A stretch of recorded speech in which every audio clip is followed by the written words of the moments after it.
അടുത്ത് നിൽക്കുമ്പോൾ നമ്മൾ വിനീതരായിട്ട് മാറും. ഉയരങ്ങളെ കണ്ടാൽ മനുഷ്യന് അങ്ങനെ ഒരു കാര്യമുണ്ട്. ഉയരങ്ങൾക്ക് മുന്നിൽ നമ്മൾ അറിയാതെ ഒന്ന് കുനിയും. വലിയ വലിയ കോട്ടകളാവട്ടെ, വലിയ മൃഗങ്ങളാവട്ടെ, അല്ലെ ആന, ഏതുമാവട്ടെ, നമ്മളൊന്ന് കുനിയാൻ തോന്നും. അത്തരമൊരു ബോധമാണ് എനിക്ക് ഇവിടെ വരുമ്പോൾ തോന്നിയത്. കാരണം 106 വർഷങ്ങൾ ഒരു വിദ്യാഭ്യാസ രംഗത്ത് പ്രവർത്തിച്ച് ഒരു നാടിൻ്റെ വിളക്കായി മാറി എന്നുള്ളത് ഒരു വിദ്യാലയത്തെ സംബന്ധിച്ച് ഏറ്റവും പ്രധാനപ്പെട്ട കാര്യമാണ്. ഇത്രയും നാട്ടുകാർ ഇവിടെ വന്നിട്ടുള്ളത് അവരുടെ മക്കളുടെ കലാപ്രകടനം കാണാൻ മാത്രമല്ല എന്ന് പ്രതീക്ഷിക്കുന്നത്. ഇവിടെ പഠിച്ചിറങ്ങിപ്പോയ ആളുകളായിരിക്കും ഇതൊക്കെ മിക്കവാറും പേര്. അവർക്കിവിടെ വരാതിരിക്കാൻ കഴിയില്ല എന്നുള്ള ഒരു വൈകാരിക അടുപ്പം കൊണ്ടായിരിക്കും അവരെല്ലാവരും ഇവിടെ വന്നിട്ടുള്ളത്. ഇവിടെ എനിക്ക് പരിചയമുള്ള പലരെയും കണ്ടു. എൻ്റെ കൂടെ ഡിഗ്രിക്ക് പഠിച്ച വത്സലയെ കണ്ടു. വത്സലയുടെ വീട്ടിലേക്ക് പണ്ട് 89 ഞങ്ങൾ പോയിട്ടുണ്ട്. ഈ വഴിക്കാണ് പോയത്. അന്ന് അറിയില്ല കുറേ കാലത്തിന് ശേഷം ഇവിടെ ഇങ്ങനെ ഒരു സ്കൂളിലേക്ക് വരേണ്ടി വരുമെന്ന് അറിയില്ല. പത്മജ മേഡത്തിന് അറിയാം. 3 കുട്ടികളും അവിടെ പഠിച്ചവരാണ്. ജയറാമും ജയദേവും ജയകൃഷ്ണൊക്കെ. മറ്റു പലരും ഉണ്ടായിരിക്കാം. അവിടെ പഠിച്ച കുട്ടി അവിടെ നിൽക്കുന്നുണ്ട്. എല്ലാം കൊണ്ടും ഏറെ പരിചിതമായ ഒരു സ്ഥലത്താണ് ഞാൻ നിൽക്കുന്നത് എന്നുള്ളത് എനിക്ക് വലിയ സന്തോഷം നൽകുന്ന കാര്യമാണ്. ഇങ്ങനെ വരുമ്പോൾ ഒരു പ്രശ്നമുണ്ട്, കുറേയേറെ സംസാരിച്ചു പോകും. അങ്ങനെ ഒരു പ്രശ്നമുണ്ട്. പക്ഷെ അത് കഴിയില്ല. 7:30 പരിപാടി നിർത്തണമെന്ന് ഏറെക്കുറെ ഒരു ധാരണയുള്ളത് കൊണ്ട് 10 മിനിറ്റ് മാത്രമായിരിക്കും ഞാൻ സംസാരിക്കുന്നത്. അതല്ലെങ്കിൽ ഈ കുട്ടികളോട് ചെയ്യുന്ന അനീതിയായിരിക്കും. പാട്ടുപാടാനും ഒക്കെ പിന്നൊരു അവസരത്തിൽ വരാം. കുട്ടികൾക്ക് മാത്രമായിട്ടൊരു അവസരത്തിൽ വരാം. ഇപ്പം എനിക്ക് സംസാരിക്കാനുള്ളത് രക്ഷിതാക്കളോടാണ്. രക്ഷിതാക്കളോട് സംസാരിച്ചു കൊണ്ടേയിരിക്കുകയാണ് കുറേ കാലങ്ങളായിട്ട്. പക്ഷേ ഈ അടുത്ത കാലത്തായിട്ട് സംസാരിക്കുമ്പോൾ എന്താണ് ഇനി വേണ്ടത് എന്ന് അറിയാത്തൊരു മാനസികാവസ്ഥയിലാണ് ഞങ്ങൾ നിൽക്കുന്നത്. ഇന്ന് രാവിലെ ഞാൻ മറ്റൊരു സ്കൂളിൽ പോയിരുന്നു. മലേശമംഗലം LP സ്കൂളിലായിരുന്നു രാവിലത്തെ ആനുവൽ ഡേ ഉദ്ഘാടന പരിപാടി. നിറയെ കുട്ടികൾ, ഇങ്ങനെ ചെറിയ ചെറിയ കുട്ടികളെത്തിയ കുറ്റിക്കാട്ടിൽ പൊട്ടിവിടർന്നു പൊന്നോണം എന്ന് ഉളപ്പമണ പറഞ്ഞിട്ടുണ്ട്. കുട്ടികളിങ്ങനെ കാണുമ്പോൾ നമുക്ക് അത് തന്നെയാണ് വലിയൊരു ആഘോഷം. ആ കുട്ടികൾ അവിടെ അങ്ങനെ രസിച്ചിരിക്കുകയാണ്.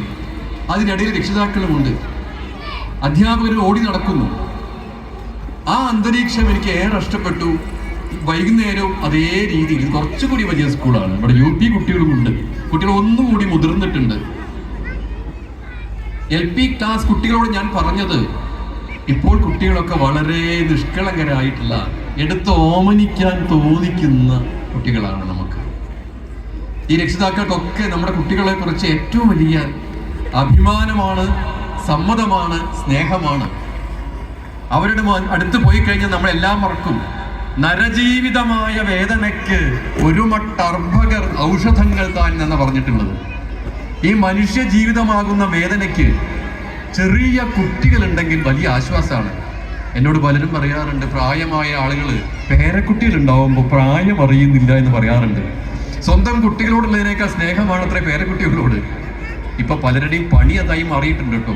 റിട്ടയർ ചെയ്ത് കഴിഞ്ഞാൽ പിന്നെ പണി എന്ന് പറയുന്നത് ബേബി സിറ്റിംഗ് ആണ്, കുട്ടികളെ നോക്കലാണ് പണി. എന്താ അമ്മയ്ക്ക് വന്നാൽ എന്ന് എൻ്റെ ഒരു സ്റ്റുഡൻറ്റ് ചോദിച്ചു അമ്മയോട്, അമ്മയ്ക്ക് എന്താ പണി, വേറെ പണിയൊന്നുമില്ലല്ലോ, എൻ്റെ കുട്ടി നോക്കിക്കൂടെ എന്ന് ചോദിച്ചു. അങ്ങനെ ഉള്ള പണിയായി മാറിയിട്ടുണ്ട്. പക്ഷേ അമ്മമാർ അത് വളരെ സന്തോഷത്തോടു കൂടി പേരക്കുട്ടികളെ നോക്കുന്ന പണി ഏറ്റെടുക്കും. അച്ഛന്മാർ അത്രമാത്രം താല്പര്യത്തോടെ ചെയ്യുമോ എന്ന് എനിക്ക് അറിയില്ല. അങ്ങനെയൊന്നും ചെയ്യരുത് എന്നൊക്കെ അഭിപ്രായം എനിക്കുണ്ട്. കാരണം മറ്റൊരുപാട് കാര്യങ്ങളിൽ റിട്ടയർമെന്റിന് ശേഷവും വ്യാപരിക്കേണ്ടതുണ്ട്. മേഡം ചെയ്ത പോലെ തന്നെ നിറയെ ഫേസ്ബുക്കിൽ പോസ്റ്റുകൾ കാണാറുണ്ട്. ഡാൻസിന്റെയും മോഹിനിയാട്ടം ഒക്കെ കാണാറുണ്ട്. നോക്കൂ, പഴയ കാലം പോലെയല്ല ഇപ്പോൾ. എന്തിനും ഏതിനും നമുക്ക് സാധ്യതയുണ്ട്. എന്തിനും ഏതിനും സാധ്യതയുണ്ട് എന്നുള്ള ഒറ്റ കാരണം കൊണ്ട് തന്നെ പല രീതിയിലേക്ക് താഴേക്ക് നിവദിക്കാനുമുള്ള വഴികളും ഏറെയാണ് എന്നുള്ളതാണ്. വാക്കുകൾ കൂട്ടിച്ചൊല്ലാൻ വയ്യാത്ത കിടാങ്ങളെ ദീർഘദർശനം ചെയ്യും ദൈവജ്ഞരല്ലോ നിങ്ങൾ എന്ന് മാമ്പഴം എന്ന കവിതയിൽ വൈലോപ്പിള്ളി പറഞ്ഞു വെച്ചിട്ടുണ്ട്. കുട്ടികൾ ദൈവങ്ങളെ പോലെയാണ്. അതുകൊണ്ടാണ് കുട്ടികൾ, എൻ്റെ വീട്ടിൽ ഈ എൻ്റെ പെങ്ങൾക്ക് കുട്ടി ഉണ്ടായപ്പോൾ കുട്ടിയെ കളിപ്പിക്കുമ്പോൾ അറിയാണ്ട കാലുകൊണ്ട് ഇങ്ങനെ ചവിട്ടുമ്പോൾ എൻ്റെ അമ്മ പറയും, അയ്യോ അത് പാടില്ല, കുട്ടികളെ ചവിട്ടാൻ പാടില്ല. എന്താ കാരണം? കുട്ടികൾ ദൈവങ്ങളാണ്.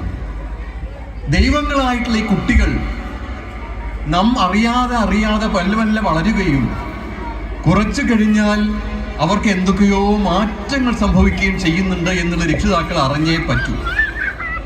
അങ്ങനെ അറിഞ്ഞില്ല എങ്കിൽ നാളെ നിങ്ങൾക്ക് ഖേദിക്കേണ്ടതായിട്ട് വരുന്ന സാഹചര്യങ്ങൾ നിരവധിയാണ്.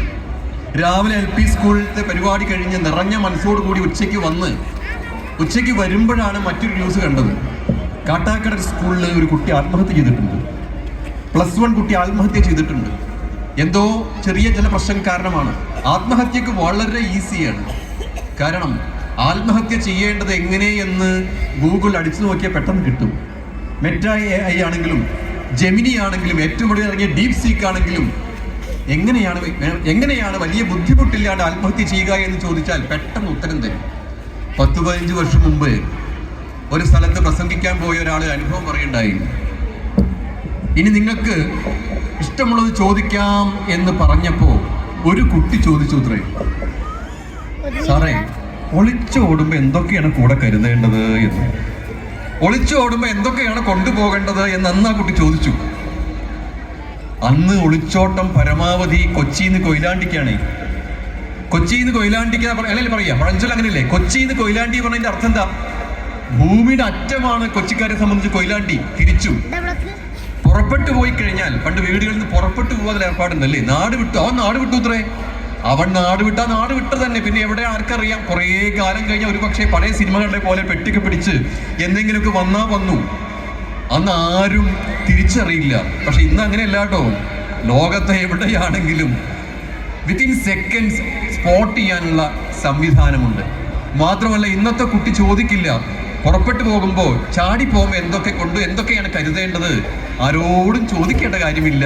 അവൻ്റെ കയ്യിലുള്ള മൊബൈൽ ചോദിച്ചാൽ മതി എന്തൊക്കെയാണ് വേണ്ടത്, എങ്ങനെയാണ് ആത്മഹത്യ ചെയ്യേണ്ടത് എന്നുള്ള കൃത്യമായിട്ടുള്ള വിവരങ്ങൾ അതിലുണ്ട്.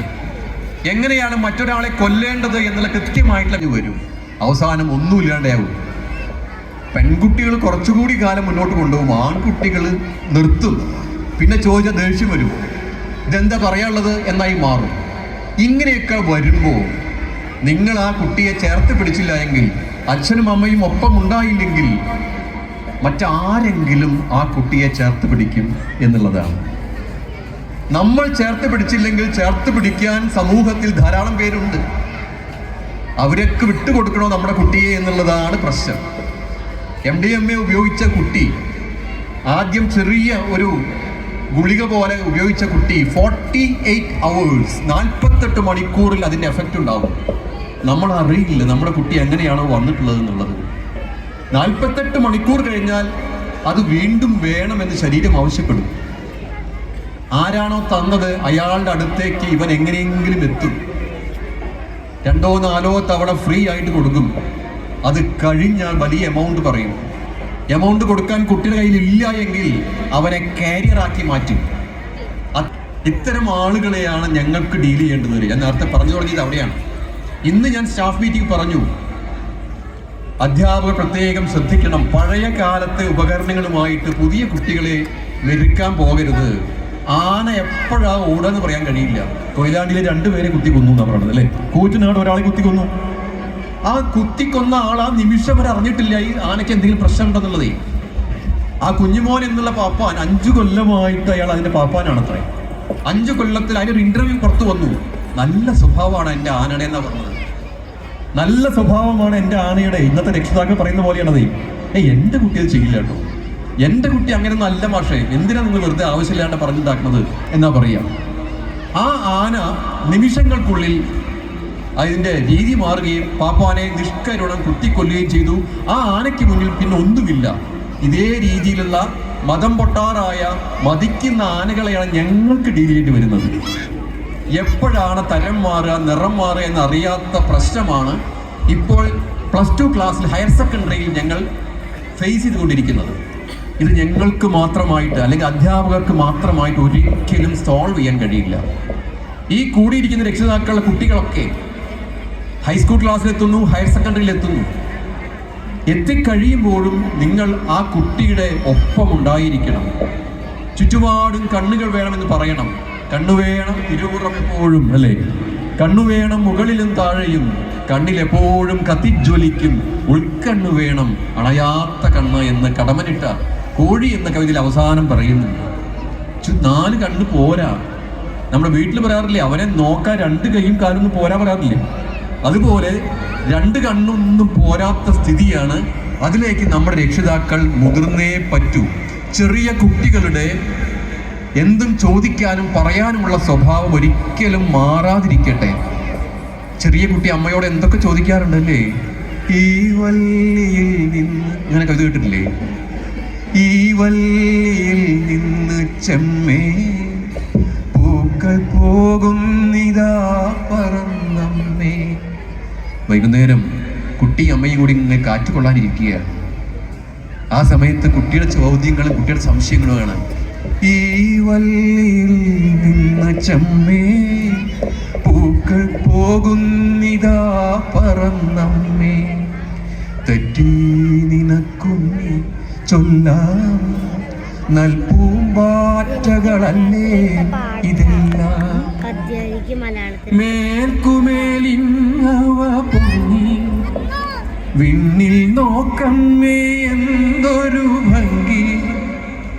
അയ്യോ പോയിക്കൂടെ കളിപ്പാൻ അമ്മേ വയ്യേ എനിക്ക് പറക്കാൻ.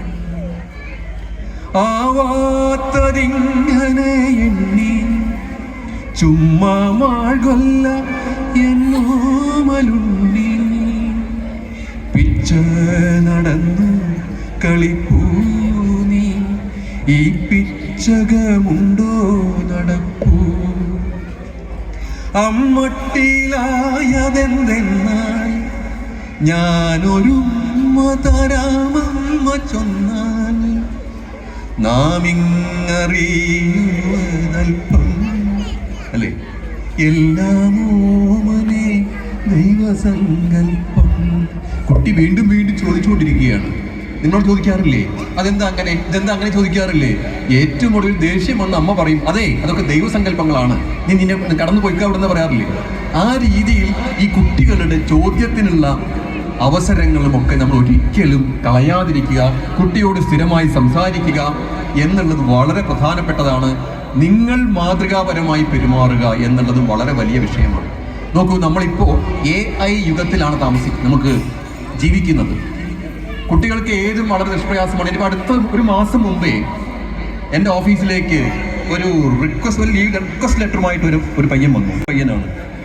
ആ ലെറ്റർ നോക്കുമ്പോൾ ഗംഭീര ഇംഗ്ലീഷാണ്, നല്ല ഇംഗ്ലീഷ്, ഒരു ഗ്രാമാറ്റിക് മിസ്റ്റേക്കും ഇല്ല. അപ്പം ഞാൻ ചോദിച്ചു, എടാ നീ ഇതെങ്ങനെ ഒപ്പിച്ചു ചോദിച്ചു? സാറേ അത് AI ആണ്, മെറ്റാ AI. വളരെ നിസ്സാരമാണ്. AIക്ക് അത് കൊടുത്താൽ മതി, വളരെ ഗംഭീര ഇംഗ്ലീഷ് ആക്കിയിട്ട് നമുക്ക് കയ്യിൽ തരും.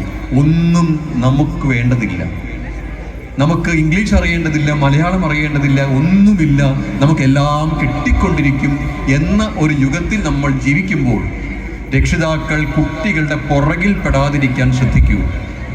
എപ്പോഴും ശ്രദ്ധയുണ്ടായിരിക്കുക. സംശയത്തോടെ നോക്കണമെന്നല്ല, ആ കുട്ടിയുടെ റൂമിലേക്ക് എപ്പോഴും ആക്സസ് ഉണ്ടായിരിക്കണം. അല്ലെങ്കിൽ പ്രജിൻ ചെയ്ത പോലെ ചെയ്യും. എന്താ പ്രജിൻ ചെയ്തത്? പ്രജിൻ ചെയ്തത് എന്താ? കഴിഞ്ഞ ആഴ്ച കേട്ടില്ലേ? അച്ഛനെ വെട്ടിക്കൊല്ലുകയാണ് ചെയ്തത്, കഴുത്തറുത്ത് കൊല്ലുക ചെയ്തത്. അച്ഛനെ കഴുത്തറുത്ത് കൊന്നു. അവന്റെ റൂമിൽ, മുകളിൽ നിലയിലെ റൂമിൽ എന്തൊക്കെയോ മന്ത്രവാദങ്ങളോ ബ്ലാക്ക് മാജിക് ഒക്കെയാണ്. അവിടേക്ക് കടക്കാൻ രക്ഷിതാക്കൾക്ക് അനുവാദമില്ല. ശ്രദ്ധിക്കണം. അതായത് നിങ്ങളുടെ കുട്ടിയുടെ റൂമിലേക്ക് കടക്കാൻ അനുവാദമില്ല. അപ്പോഴും രക്ഷിതാക്കൾ വിചാരിച്ചു ഇത് ആരോടും പറയണ്ട, പറഞ്ഞാൽ മോശമല്ലേ. അങ്ങനെ ഇടയ്ക്കിടയ്ക്ക് ഉപദ്രവിക്കും, ഒന്നും മിണ്ടില്ല.